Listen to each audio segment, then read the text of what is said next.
Ayon sa 1987 Constitution, mga tol, ng ating bansang Pilipinas, what if nagbitaw o nagbitiw sa tungkulin ang presidente at ang vice president? Sino ang papalit? Yan ang ating pag-uusapan ngayon, mga kapatid. Samahan ninyo ako. I'm just a young nigga chillin' on it. First time I seen ice was a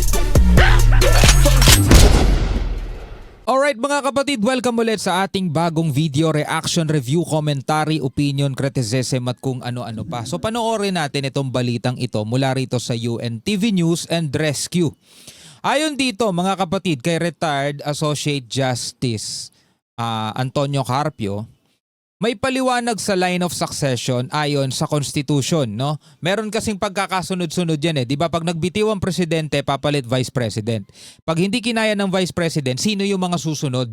Sino yung nasa line of succession na kung tawagin? So, para mas malinaw sa ating lahat, panoorin natin itong balitang ito para syempre tayo rin ma-educate, no? Pero bago yan, huwag niyong kalimutan mag-subscribe. Click nyo na rin ang notification bell para ma-notify kayo whenever na may mga bago tayong reaction video tulad nito. At kung ikaw naman ay nanonood sa ating Facebook page, huwag mo rin kalimutan mag-follow and like. Maraming salamat sa ating mga bagong kaibigan. Alright, so wag na natin patagalin pa. Alamin na natin to mga tol.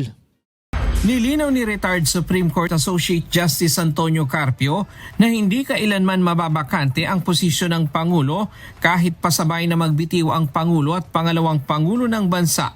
Kasi ngayon mga tol, merong umuugong. Ito in interview ni Ted Pailonte, merong parang gaganaping rally, tas ang panawagan, Sara resign, no? VP Sara resign. Talagang kay VP Sara nakatutok yung resign, no?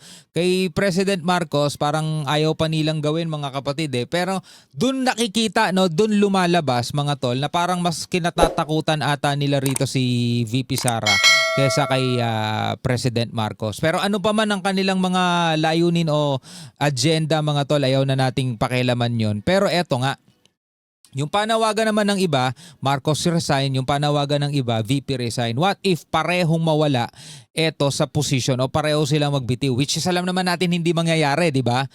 Maliban na lang kung mai-impeach sila pareho, di ba? Yun lang ang pwedeng mangyari. Sino yung mga papalit? No, alamin natin. Alinsunod sa itinakda ng 1987 Constitution. Tiniyak ni Carpio na walang magiging leadership vacuum. Ipinaliwanag niya ito sa harap ng mga opisyal ng Armed Forces of the Philippines o AFP sa Leadership Summit 2025 na ginanap sa Quezon City kahapon. It's the Senate President who becomes acting President. And under the Constitution, elections must be held. Sinong Senate President natin ngayon? Ako po, mukhang olats ah. Mukhang magiging olats tayong lahat.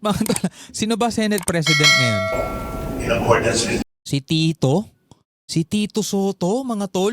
law, and the law says, the Omnibus Election Code says, elections will be held within 60 days. There will be no gap because if there is nobody, no one has been elected as Senate President, it will be the Speaker of the House. Paliwanag niya, kung magbitiw ang Pangulo at pangalawang Pangulo, ang Senate President Ayun ang na nga. aakto na Pangulo ng bansa. So ang Senate President ang aakto na Pangulo ng bansa, mga tol. Gusto ko lang kayo mahingan ng inyong saloobin, ng inyong reaksyon, mga tol. Ganon o ganon? Ano sa tingin ninyo? Comment kayo sa ibaba.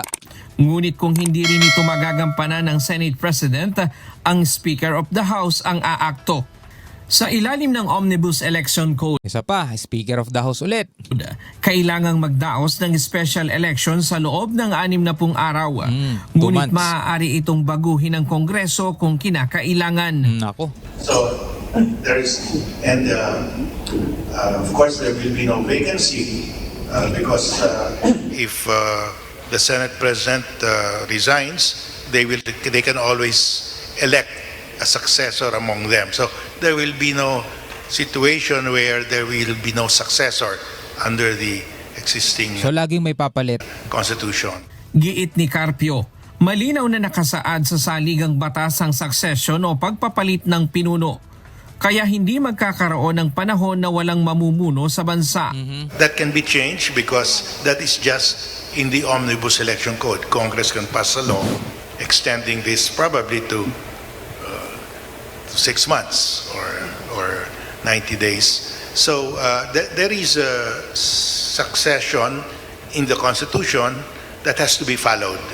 Kaugnay ng mga panawagang magbuo ng alternatibong pamumuno, mariing binigyang diin ni Carpio na ang tanging legal at konstitusyonal na paraan ay ang pagsunod sa saligang batas at hindi ang anumang hunta.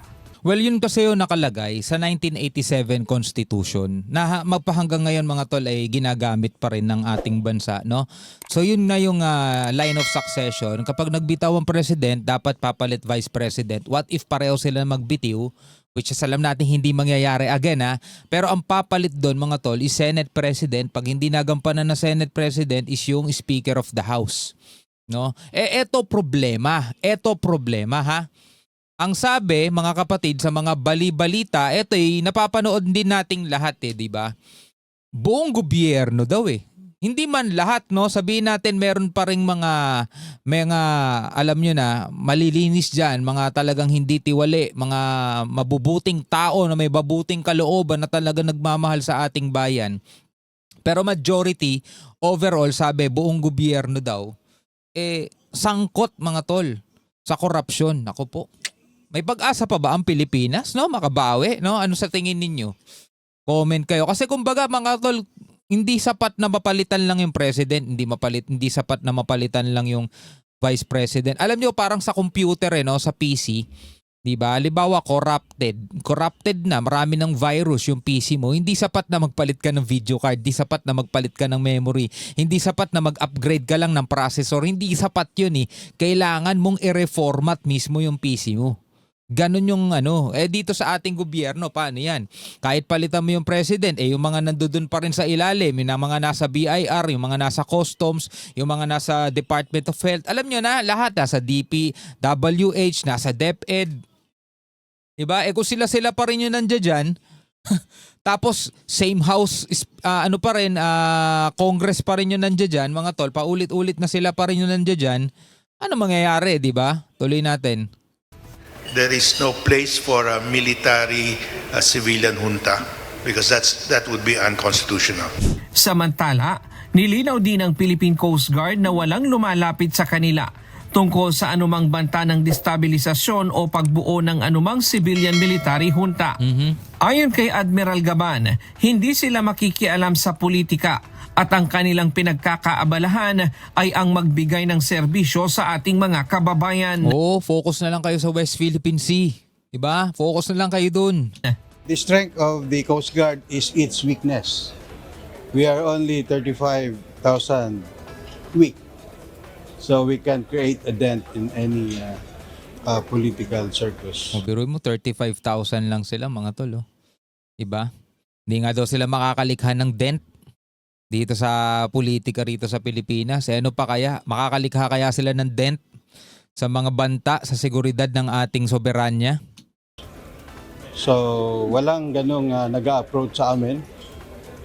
We are insignificant in this scheme of things. And as a matter of common understanding amongst us in the Coast Guard, we leave politics to politicians. Ryan Lacat. Alright mga tol, bilang mga Pilipino, ano ang inyong masasabi rito?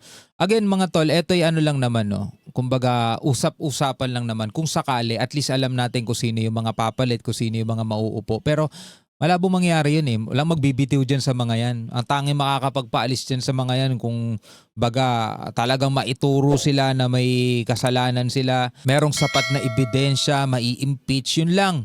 Kasi dito mga tol sa Pilipinas, patigasan na mukha, yung tipong lahat nakaturo na sa'yo pero paninindigan mo pa rin, di ka magre-resign, parang ganun no?